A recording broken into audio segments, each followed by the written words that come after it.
¿Alguna vez te has preguntado qué secretos esconden los textos antiguos? La Iglesia, durante siglos, no solo interpretó la palabra escrita, sino que también la modificó. Desde la Edad Media, se emplearon tácticas para corregir escritos incómodos. ¿Por qué? Porque controlar la información era controlar el poder. Hoy te revelamos cómo la falsificación y destrucción de documentos se convirtieron en armas silenciosas de la historia eclesiástica. En la Edad Media, los monasterios eran los principales centros de copia de manuscritos. Pero no solo copiaban.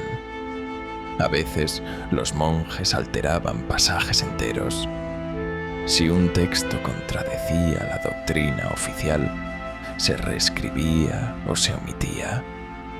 Así, la Iglesia aseguraba que solo las ideas aceptadas sobrevivieran. Este control editorial fue fundamental para mantener la ortodoxia y silenciar voces disidentes sin dejar rastro aparente. La falsificación de documentos fue otra táctica clave. Un ejemplo famoso es la donación de Constantino, un texto que supuestamente otorgaba vastos territorios al papado. Durante siglos se usó para legitimar el poder papal, hasta que en el siglo XV se demostró que era falso. Este caso ilustra cómo la Iglesia no dudó en crear documentos apócrifos para reforzar su autoridad y justificar sus privilegios. No solo se falsificaban textos, también se destruían.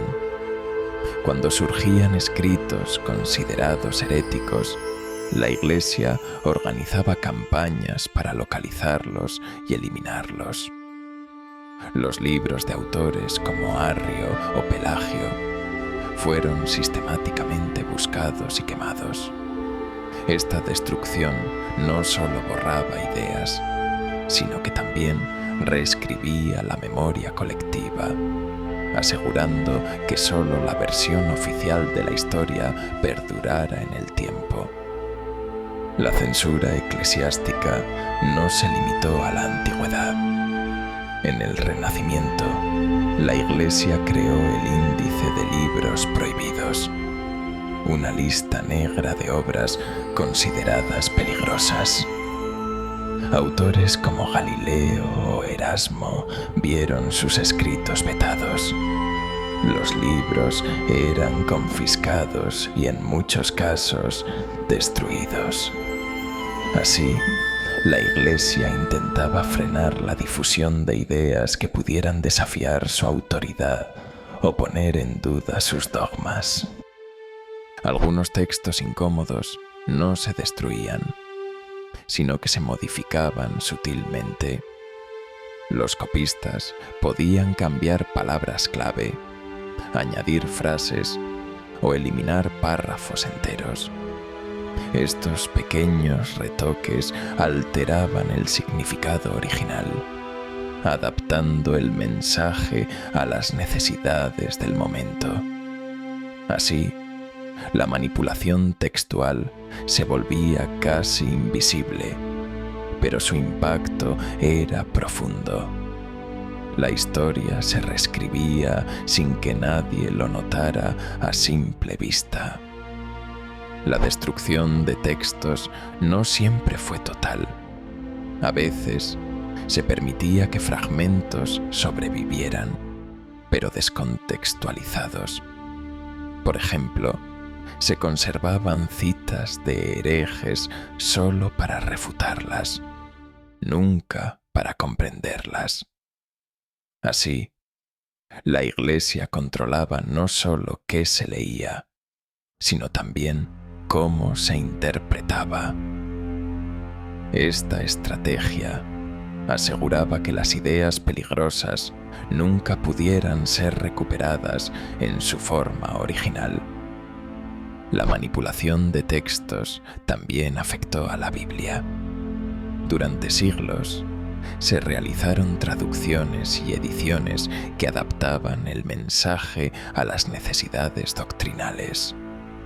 Algunos evangelios apócrifos fueron excluidos del canon, mientras que otros pasajes se modificaron o suavizaron. Así, la Iglesia moldeó la Biblia para que reflejara su visión del mundo, eliminando o alterando todo lo que pudiera resultar problemático. La falsificación no era solo textual, también se extendía a reliquias y documentos legales.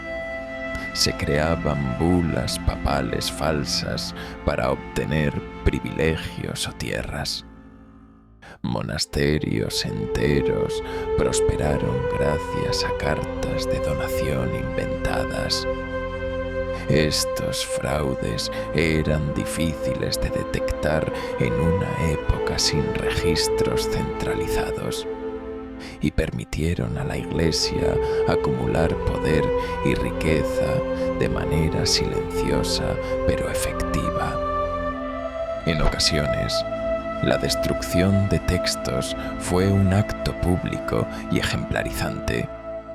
Las hogueras de libros servían para intimidar a posibles disidentes y demostrar el poder de la Iglesia.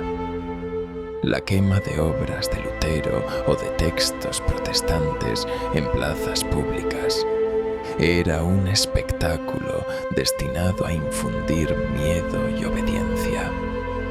Así, la censura se convertía en un ritual colectivo de purificación ideológica.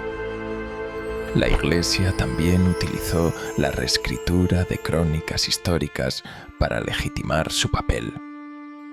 Los cronistas oficiales adaptaban los relatos para presentar a la Iglesia como la defensora de la verdad y la civilización.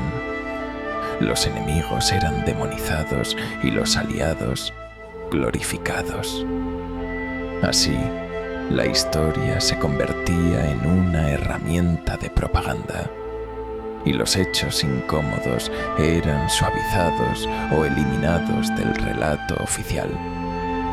La manipulación textual no siempre fue obra de la jerarquía. A veces, los propios copistas introducían cambios por error o por convicción personal. Un monje podía suavizar una condena o reforzar una enseñanza según sus creencias.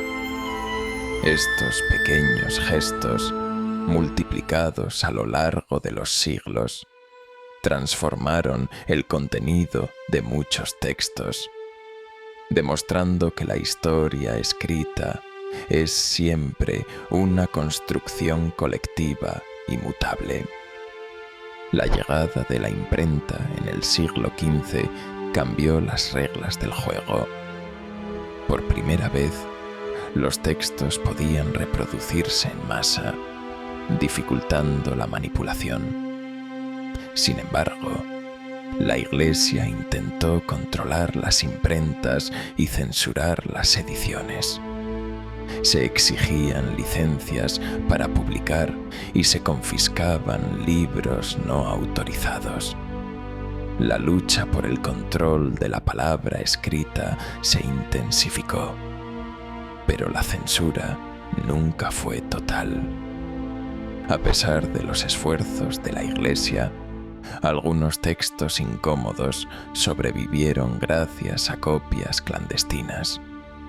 Los disidentes copiaban y distribuían obras prohibidas en secreto, arriesgando su vida. Así, ideas perseguidas lograron atravesar los siglos y llegar hasta nosotros. La resistencia intelectual fue tan importante como la censura y demostró que la palabra escrita puede ser indomable. Hoy, Los historiadores trabajan para reconstruir los textos perdidos y desenmascarar las manipulaciones. El análisis de manuscritos, la comparación de versiones y el uso de tecnología digital permiten descubrir alteraciones y falsificaciones. Cada hallazgo nos acerca a la verdad original y nos ayuda a entender cómo la Iglesia moldeó la historia a su conveniencia. La búsqueda continúa y cada texto recuperado es una victoria contra el olvido. La manipulación de textos incómodos por parte de la Iglesia no fue un fenómeno aislado, sino una práctica sistemática y prolongada. Falsificar, destruir o modificar documentos permitió controlar la memoria colectiva y definir qué era verdad y qué debía ser olvidado. Entender estos métodos nos invita a cuestionar las fuentes y a buscar siempre la historia detrás de la historia oficial. ¿Qué podemos aprender de todo esto? Que la historia no es solo lo que se cuenta, sino también lo que se oculta o se transforma. La lucha por el control de la palabra escrita sigue vigente y cada generación debe decidir qué voces escuchar y cuáles rescatar del olvido. La próxima vez que leas un texto antiguo, recuerda, cada palabra tiene una historia y no siempre es la que parece.